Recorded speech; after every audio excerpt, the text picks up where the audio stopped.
Sean and Caprice.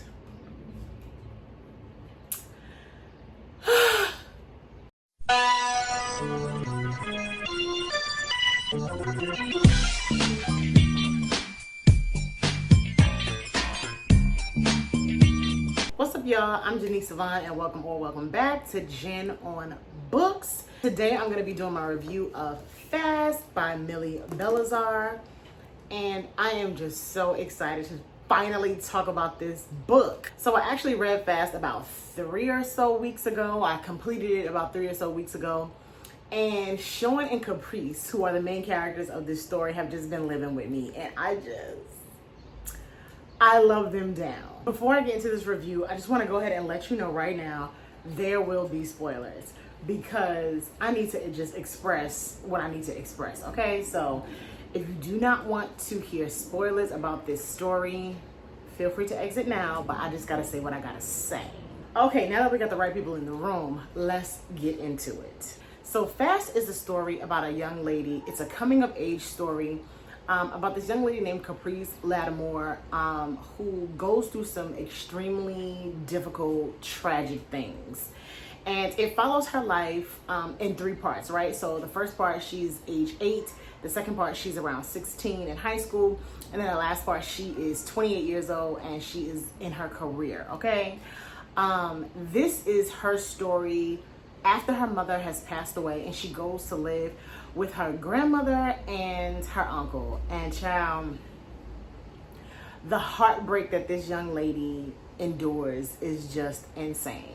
So she goes to live with her grandmother because, like I said before, her mother has passed away.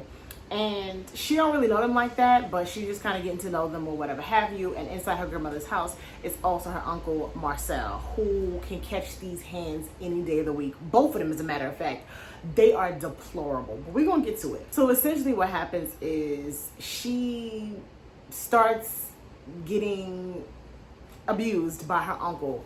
And it is so tragic because the way that Millie writes this story, she writes it in the voice of Caprice at that age. So at 8 years old, when the abuse started, she's talking about it in a way that is so like pure and innocent and little girlish. Like she doesn't exactly know what's happening, but she knows that something ain't right. And he's trying to finesse her and lure her in with like chocolate and all these different things, and while simultaneously abusing her. And he does so in a very calculated manner. So like he starts off small and then he grows a little bit more, and so finally he just completely violated my girl. Like he just, in the most violent way possible. And my soul, it just broke for this little girl. So he completely violently abuses her and leaves her in a pool of blood on the floor in the bathroom. And her grandmother finds her, and so she's like, oh my gosh, what happened? And the effects of the abuse are manifested in ways that are really interesting. Like she stops eating and she just becomes, she don't want nobody to touch her. Like it's so sad and heartbreaking. And it just makes me want to fight. But anyways, in the midst of all of this, she meets a young man by the name of Sean. And anyway, we're going to get to it because Sean is everything. So she meets a young man by the name of Sean. She sees him at the park. It's a bunch of little girls that's kind of like, kikiing about him. He's playing ball. And she's there with her book. But she's not really sweating him. She's just kind of like, okay, just watching, okay. And so she meets him or whatever have you. He lives across the street from her. So this is her neighbor. And they become friends. And so they're getting ready to start school, and this is around the time when the violent abuse takes place. So they, he plans to meet with her to go to school, and she's like missing for like 2 weeks.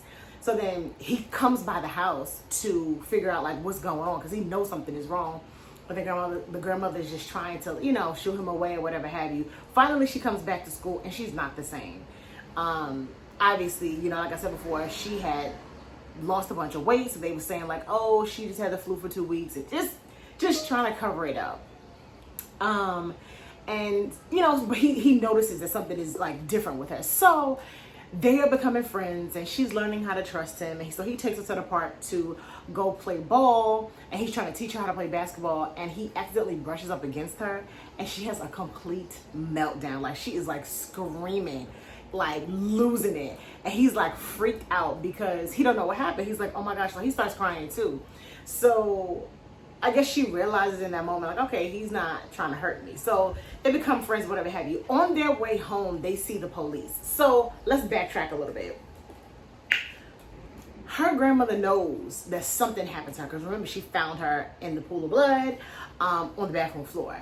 So she knows something has happened, and she believed that her son has something to do with it. So she's like, okay, you gotta leave. Like, you need to go. She ends up giving Caprice her room, because she has a 2-bedroom house, and the son has one room, the grandmother had the other, and the little girl was staying in the living room. So she ends up giving Caprice her own room to try to like help her get herself back together, because like I said, she wasn't eating and all this stuff.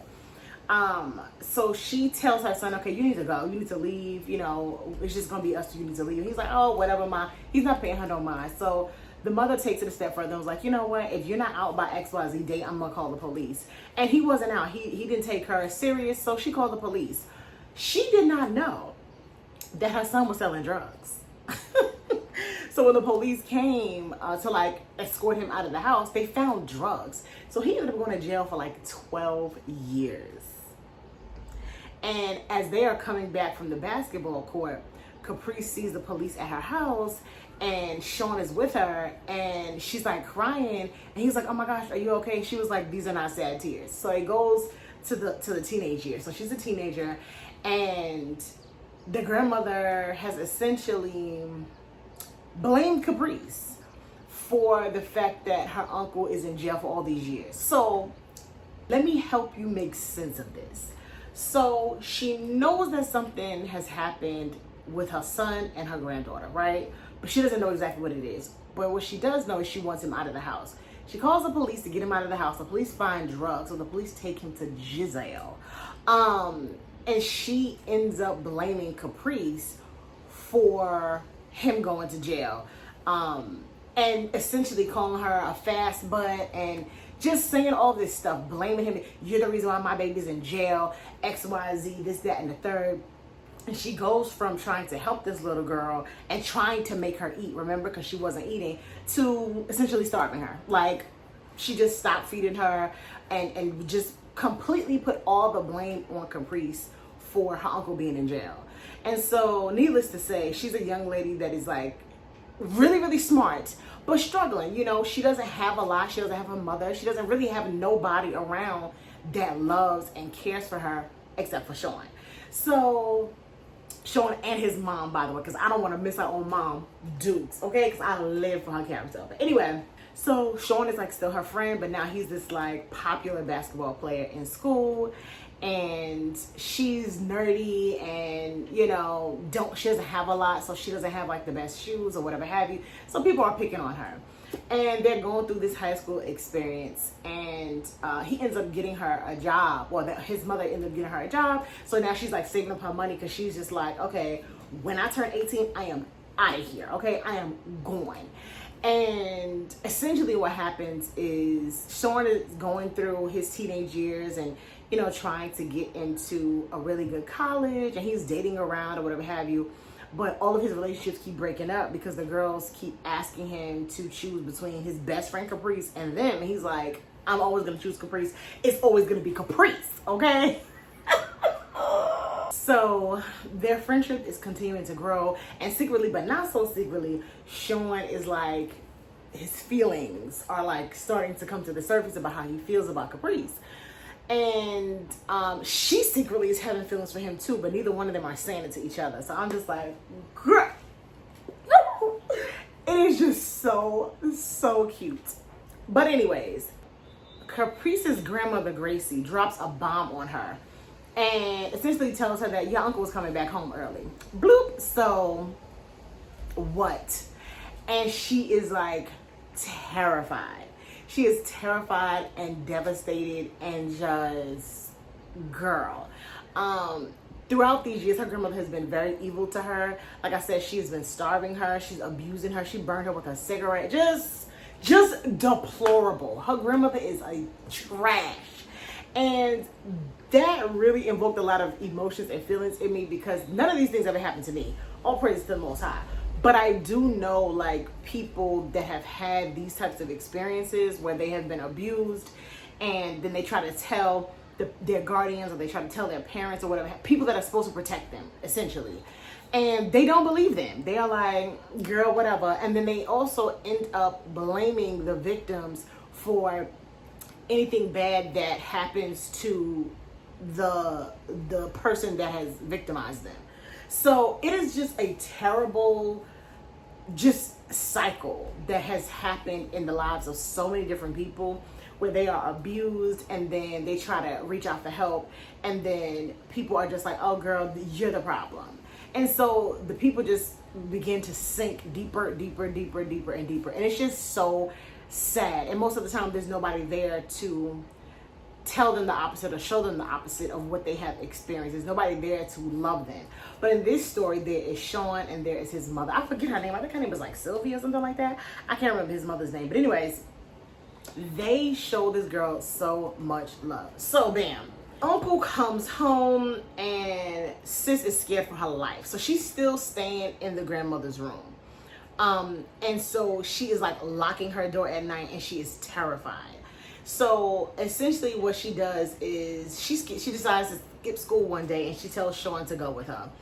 And she has this whole day at like an amusement park where she just want to have this amazing fun day. She just want to chill. She just want to have a good time. And Sean's like, okay. And he's down, but he's kind of like, something is going on. And so they have this day or whatever have you. And then at the end of the day, she is not quite 18 yet, but Sean is. He's like a year or two older than her. So she tries to get him to buy her a bus ticket because she's out of there. Her uncle's coming home, and she's like, oh no ma'am, I'm getting out of here. And so he's like, I cannot do this. So he essentially gets her to stay. She stays. But she stays under the condition that he comes and sleeps with her at night. Sneak in her window and sleep with her at night because she's terrified of her uncle. So he starts to go back in his memory about the different little things that she would do, about the day at the park when he brushed up against her by accident and she flipped the heck out and started screaming and just losing it. And just all these different little things, how she does not like to be touched. So Sean is not dumb. He puts two and two together and he realizes something happened to you. So he gets her to confess to him what happened. And he's boiling. He is seething. And he's just like, this is crazy. I need to protect her. So now their feelings about each other are out and they love one another, and he's like, okay, nah, this is not gonna work. So he pretends. So after she tells him exactly what happened to her and her uncle, or the whole situation, how her grandmother did her, all of it, he decides, okay, I am going to sneak in your window at night and sleep with you during the night so that you can rest and feel safe. Now, while he's doing that, her uncle is like, so her uncle is home now. And this creep, after all these years in jail and everything, thinks that, oh, he's gotten away scot-free and he's good. Man, so he's coming to Caprice's door at night trying to open it, not knowing that Sean is in there. And Sean is like, what? So Sean builds up this plan of, okay, I'm gonna unlock the door this night, and I got my mama gun, and I'm gonna shoot this joker. I'm going to shoot him. So, the night comes, honey, and Uncle Marcel opens the door, and Sean tries to shoot at him, and he misses. Bae, I was so mad at this thing, because I really, God forgive me for saying this, but I want him to take Uncle out. And that's just not the way that things work. So essentially what happens is the uncle ends up beating him almost to death. And he ends up going to the hospital, and a teacher that Caprice had and that she knew from before her mother died is seeing the different signs of abuse and things like that going on with her. And then when Sean is in the hospital and trying not to die, she ends up meeting up with the teacher, and the teacher is just like, I knew there was something going on with you. You were always a weird little girl, and I knew that it was like you were a quirky little girl, and I knew that it was something. So the teacher ends up rescuing her, and she gets Caprice out of the house, threatens the grandmother and the uncle, And essentially Caprice stays with her for a couple of weeks, and then she sends Caprice to California to stay with her mother, who is like a retired psychologist. So Caprice gets a new mom and a new family. Now we're going into part 3 of the book, where Caprice is 28 years old, and you know, she's having this new life now, right? Part 3 of the book was so good. It was so, like I said, you know, this book is heavy and it has a lot of trigger warnings. It's just heavy to get through. But if you make it to part 3, it's just going to bring it all together for you. Caprice is 28 years old, and she runs this, or she's like one of the founders of this business that essentially helps children that have been abused, and they get to come and live in this house. Most of the time they're like in the foster care system, so they get to live in this house, and they go through different psychologists and all this stuff to help them work through their stuff. So this is what Caprice is doing now at age 28. She done went to college, she got her degrees, she's doing well, okay? So Caprice has done well for herself because, like I said, she got a new mom. Her teacher's mother essentially adopted her, and she also used her skills to help counsel Caprice all these years into her adulthood. So Caprice is doing well. She still don't really like to be touched that much, but she's doing better where she can hug her friends and things like that. So she's doing a lot better. And now she's also giving back to children that are like her, that have gone through just terrible experiences and so much abuse and all this stuff. So also, we hear about what Sean is up to now, and Sean has actually made it to the NBA. He is playing for the Miami Heat, and he's doing his thug fizzle, okay? He is living well and doing really good, but there's like an emptiness in his soul because Caprice left and never called, never wrote, nothing. He don't know what happened to her. She just disappeared. He healed up, got out of the hospital, finished high school, went on to college, went to the NBA, and there was no sign of Caprice nowhere. So he's been living well, he's been doing good, but his heart is broken. Also during this time, his mother found out that she got cancer. At sidebar, Sean's father died of cancer, so that's why his mother was a single mom. So it was just, so when his mother got cancer, it was just like, girl, what? So he's just been living and doing well, reaching his dreams and his goals, but living with a broken heart because he never knew what happened to the love of his life, Caprice, this girl that he loved and that he was fighting so fiercely to protect. So boom. So he has a fiance, and she's like an influencer, and thank God they didn't spend too much time on her, because I was over her as soon as she came in the picture, okay? Anyways, he decided that, okay, I want to give my mother some grandchildren. You know, she's been working really hard to keep her health up together, and I don't want her to leave this earth without having any grandchildren. So I'm gonna just go ahead and marry this girl because I've been with her, and try to give her some children. And that's really the premise of the relationship with Sean and his fiance. So that's why I'm glad she came in quick, and she was right on out quick. So he proposes to her, but because she's an influencer, she's like, oh, that wasn't good enough. I gotta have an Instagram worthy proposal. So child. Anyway, so he hires this woman named Sana, who is the fiance of one of his friends, and she's like the biggest like event planner around in Miami. So he hires her to decorate and, you know, put together this proposal on his boat, and she's best friends with Caprice, but he doesn't know that.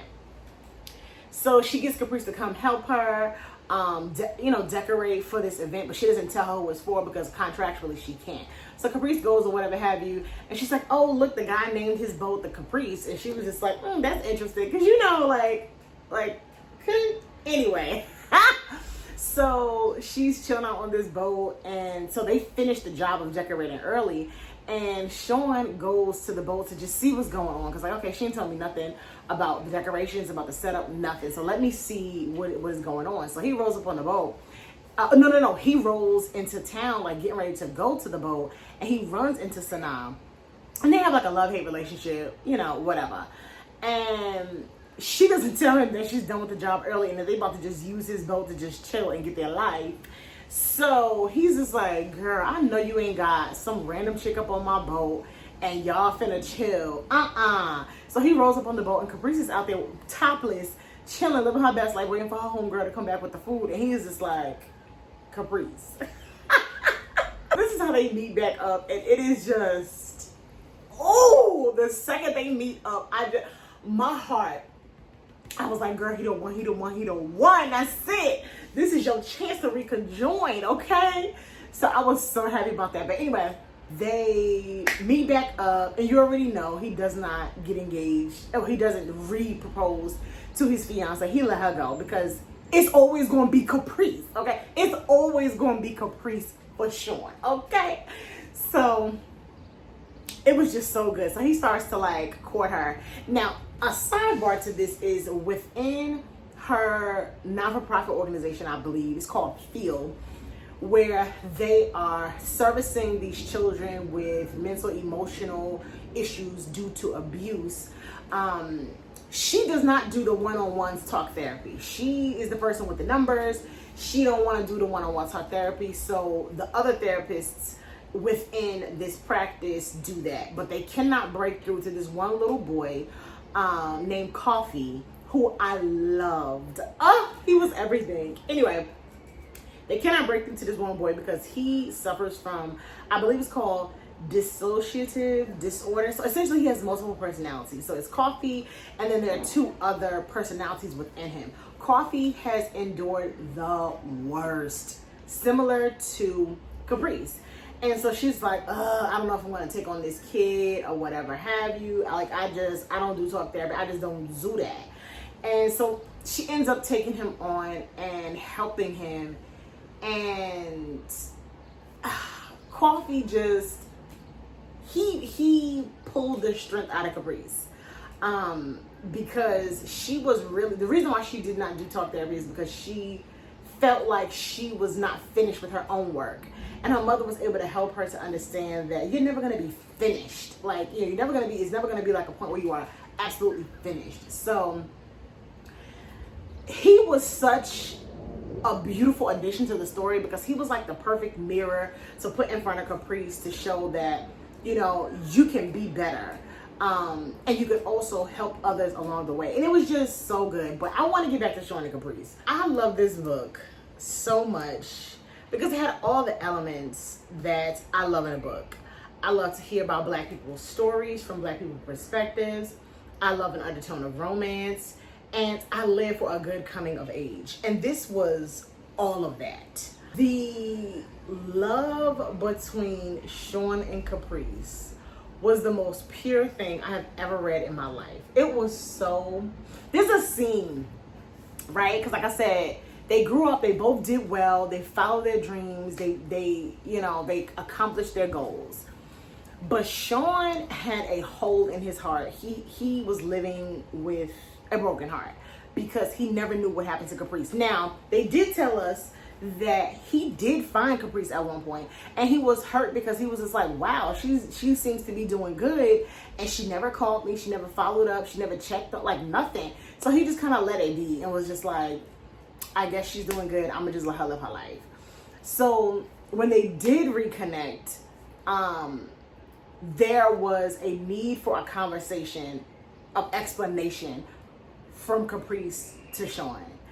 And Sean was so delicate with her throughout the entire book. And when he became a grown man and had that second chance to be her friend and be her love, he is equally compassionate and gentle and delicate with her, and I lived.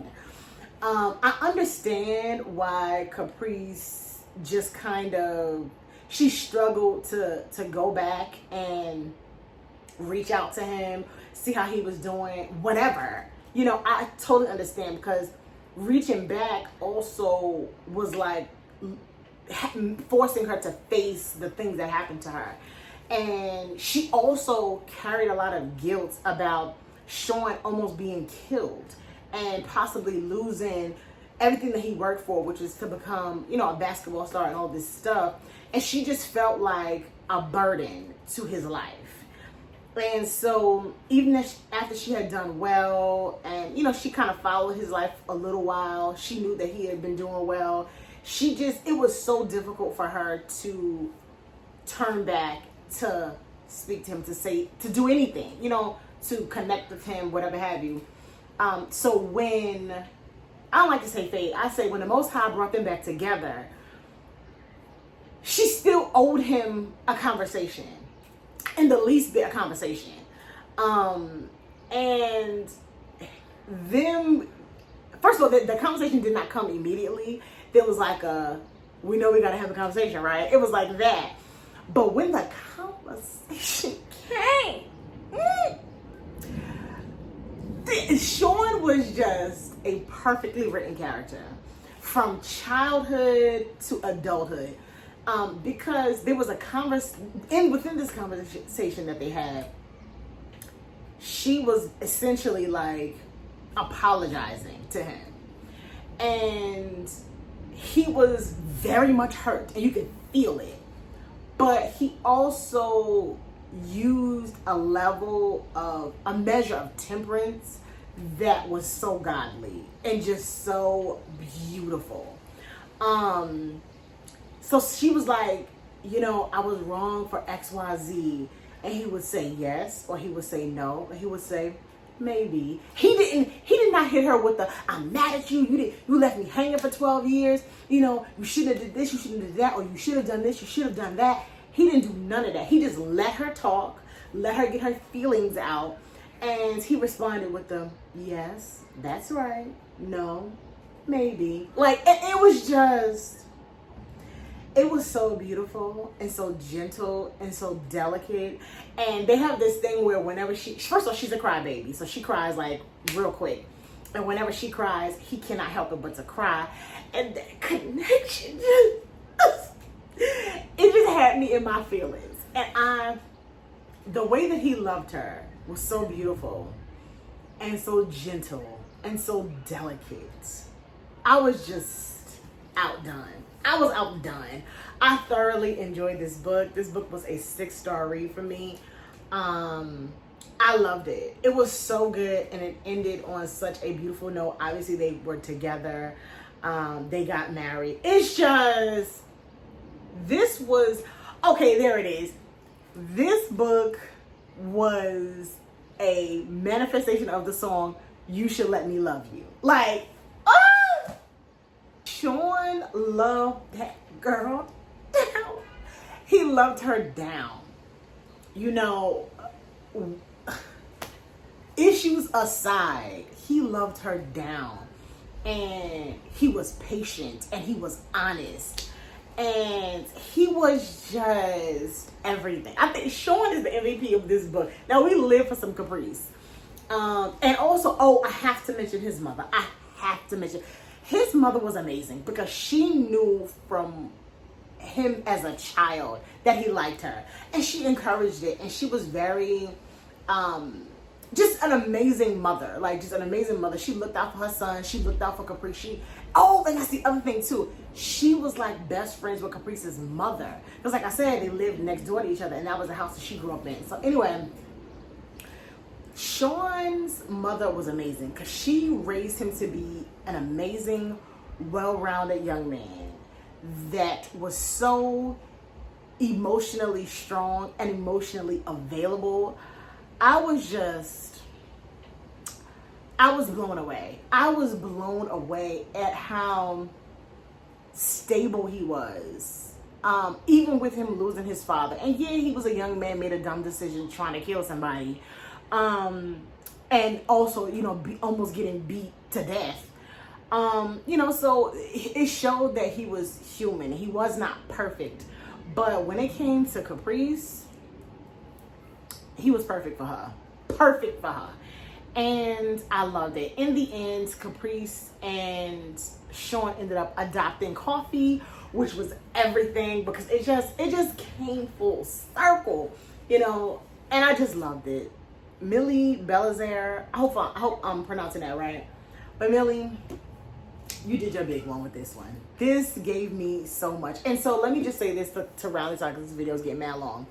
The term fast, was used magnificently. Because as a black woman who was once a black girl, I have heard don't be fast or don't be a fast butt my entire life. Like, this is something that is said to discourage young girls and young boys from prematurely dipping into sexuality. And I have so many strong feelings about that term and the way that it's used. And I did not realize that it would cause such a visceral reaction from me, but it just, the way that she used it was so good. So on the back of the book, it says, fast, an adjective, a girl or guy who is quick to engage in sexual activities, oftentimes used to shame, oftentimes used to blame victims for their own abuse. And while I have not been abused, all praise to the Most High, I definitely feel like that term was used towards me for shame's sake. And I understand that a lot of times, you know, we want to protect our children from certain things, but sometimes the children are not even into those things yet. Sometimes, and I know we want to do that. Sometimes we want to protect them in advance, you know, before their friends can tell them something, or before they can see something, before they can hear something. But sometimes I think it's better to just have conversations with your kids rather than saying, don't be fast, because it puts like a label on sexuality in a way that I think can cripple kids when it's time for them to express their sexuality. So that term, and then also, like on the back of this book, it's often used to blame victims for their own abuse. That, like I said, this has not happened to me, but I know so many people who have been abused, and then because they've been called, you know, they've been blamed for the abuse, they've been called fast, or you just a nasty little girl, you just a stank little girl. And then a lot of them have just been like, okay, well, they saying this about me, so I'm just gonna go ahead and get, like, I remember being in like 7th, 8th grade, and I can see this girl's face right now, and she was known as the school hoe. Like, that's just, she was known as it, and it was so bizarre to me being in the 7th, 8th grade. And she was just wearing that label like, you know, like a stamp of pride. She was wearing like a patch on her jacket, like she was happy to have it on. And I remember one day having a conversation with her, and I'm just like, you know that people say these things about you, right? And she's just like, yeah, you know, I don't really care. And I'm like, why don't you care? Like, I've always been the type of person, right? I'm gonna ask the questions because I need to know. So I'm over here asking her these questions, and I'm like, it doesn't hurt your feelings. It don't make you feel no type of way. Like, are you okay? She, essentially what happened was she exposed to me that she had been sexually assaulted by some guys in her neighborhood. And apparently ever since then, you know, people, like, I guess she shared that that's what happened to her. And so instead of people saying, oh my gosh, let's rescue this young girl, let's wrap our arms around her and protect her, they took it as, oh, you must have done something, or you must have had something on to make these people want to do this to you. So now they're going to label you as easy. So she just leaned into that label, and that just broke my heart. And I remember people telling me, don't talk to her, don't be around her because she's this way. And I was just like, but y'all have not even had a conversation with her to find out why she's making the decisions that she's making. Like, so, you know, I wasn't worried about nobody calling me nothing. I wanted to know her story. And I feel like books like this help us to understand the people around us, or even sometimes ourselves. Like I said, this is not my story, but this definitely helped me to understand people that I have known a lot deeper. So this was such a moving story. And it was also the epitome of, you know how people say, hurt people. Well, I've always believed that healed people heal people. And I think that Sean's mother did an amazing job at protecting her son, informing her son. And because of the love that she poured into him, he had an overflow and was able to pour into Caprice. And even through time and distance, when he did get a second chance, really, at loving her, he was able to do so now with growth and with experience. And as a grown man. And it just gave me everything that I needed. So if you have not read Fast by Millie Belizaire, let me know in the comments how y'all pronounce her last name. I need you to go ahead and read it. If you have read it, which I assume that you have because you listened through all the spoilers. I would love to know your thoughts on this book. I would love to know your thoughts on how we use these different terms. Like, oh, you just fast. Oh, she just a fast little girl. I would love to know your thoughts on the contents of this book. So I hope that you enjoyed this review. I need to dig into some more of Millie because this thing right here, this is my favorite book of the year so far. Hands down. But I got a couple of good ones coming up. So we're going to see which one makes the top of the list for 2024. But I absolutely loved Fast by Millie Belizaire. I wish I could read it again for the first time. So good. This is definitely a book that I will be reading again. So yeah, I love y'all. Thank y'all so much for listening. And until next time, peace.